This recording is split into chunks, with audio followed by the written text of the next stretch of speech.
Keradi Keshavanatha temple ಹೋಗೋಣ. ಸಕ್ಕತ್ತಾಗಿದೆ, ನೋಡೋಣ ಬನ್ನಿ.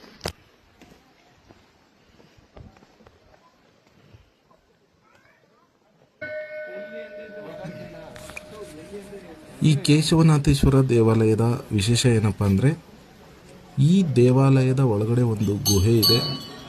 ಆ ಗುಹೆ ಒಳಗಡೆ ಈಗಲೂ ಸಹ ಶಿವ ತಪಸ್ಸಿಗೆ ಕುಂತಿದ್ದಾರೆ ಅಂತ ಹೇಳಲಾಗುತ್ತೆ.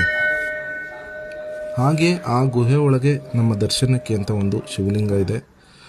ಆ ಶಿವಲಿಂಗಕ್ಕೆ ಇಲ್ಲಿ ಒಂದು ಲೋಟದಲ್ಲಿ ಎಣ್ಣೆ ಇಟ್ಟಿರ್ತಾರೆ. ಆ ಎಣ್ಣೆನ ತಗೊಂಡು ಆ ಎಣ್ಣೆನಲ್ಲಿ ನಮ್ಮ ಮುಖನ ನೋಡಿ ಆ ಶಿವಲಿಂಗದ ಬಳಿ ಇರೋ ದೀಪಕ್ಕೆ ಸಮರ್ಪಿಸಿದರೆ ನಮ್ಮ ಎಲ್ಲ ಇಷ್ಟಾರ್ಥಗಳು ನೆರವೇರುತ್ತೆ ಅಂತ ಹೇಳ್ತಾರೆ. ಹಾಗೆ ಆ ಶಿವಲಿಂಗದ ದರ್ಶನ ಪಡಿಬೇಕಂದ್ರೆ ಈ ಗುಹೆ ಒಳಗಡೆ ಒಂದಷ್ಟು ದೂರ ನೀರಿನೊಳಗಡೆ ಹೋಗಬೇಕಾಗುತ್ತೆ. ನಾವು ಬಂದಿರೋದು ಬೇಸಿಗೆ ಸಮಯ ಆಗಿರೋದ್ರಿಂದ ನೀರು ಸ್ವಲ್ಪ ಕಮ್ಮಿ ಇತ್ತು. ಮಳೆಗಾಲದ ಸಮಯದಲ್ಲಿ ಸಾಧಾರಣ ನಮ್ಮ ಮಂಡಿವರೆಗೂ ನೀರಿರುತ್ತೆ ಅಂತ ಹೇಳ್ತಾರೆ. ಹಾಗೆ ಮಳೆಗಾಲದಲ್ಲಿ ತುಂಬ ಚೆನ್ನಾಗಿರುತ್ತೆ ಅಂತ ಸಹ ಹೇಳ್ತಾರೆ.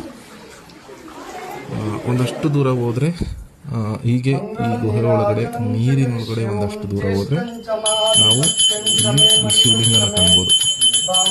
ಈ ಶಿವಲಿಂಗದ ಬಳಿ ಇರೋ ದೀಪಕ್ಕೆ ನಾವು ತಗೊಂಡಿರೋ ಎಣ್ಣೆನ ಸಮರ್ಪಿಸಿ ನಮ್ಮ ಇಷ್ಟಾರ್ಥಗಳು ನೆರವೇರ್ತವೆ. ಹಾಗೆ ಒಂದು ಒಳ್ಳೆಯ ದರ್ಶನ ಸಹ ಆಯಿತು ಶಿವಲಿಂಗದ್ದು.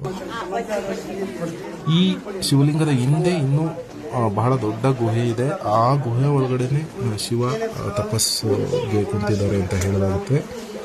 ಶಿವ ತನ್ನ ದರ್ಶನನ ಭಕ್ತರಿಗೆ ನೀಡೋ ಸಲುವಾಗಿ ಇಲ್ಲಿ ಈ ಒಂದು ಜಾಗದಲ್ಲಿ ಒಡೆದು ಮೂಡಿದ್ದಾರೆ ಅಂತ ಹೇಳಲಾಗುತ್ತೆ. ಈ ಒಡೆದು ಮೂಡಿರುವ ಶಿವನ ವಿಗ್ರಹಕ್ಕೆ ಮೂಡುಗಲ್ಲು ಅಂತ ಹೇಳ್ತಾರೆ.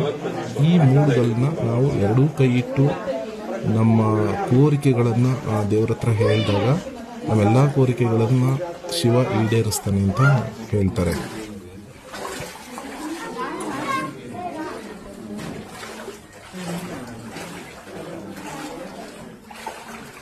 ಬಹಳ ಒಂದು ಅದ್ಭುತವಾದ ದೇವಾಲಯ ಕೇಶವನಾಥೇಶ್ವರ.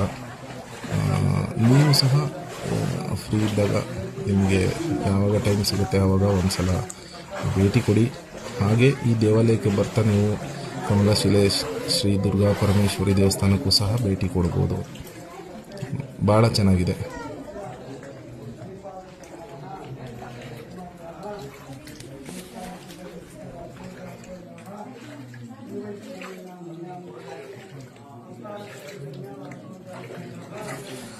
ಹಾಗೆ ಈ ದೇವಾಲಯದ ದರ್ಶನ ಮುಗಿಸಿ ಆಚೆ ಬಂದರೆ ಒಂದಷ್ಟು ಅದ್ಭುತ ಕೆತ್ತನೆಗಳನ್ನ ಸಹ ನಾವು ನೋಡ್ಬೋದಾಗುತ್ತೆ. ಅಲ್ಲೇ ಇರುವ ಬಂಡೆಗಳ ಮೇಲೆ ಅದ್ಭುತವಾದ ಕೆತ್ತನೆಗಳನ್ನ ಮಾಡಲಾಗಿದೆ.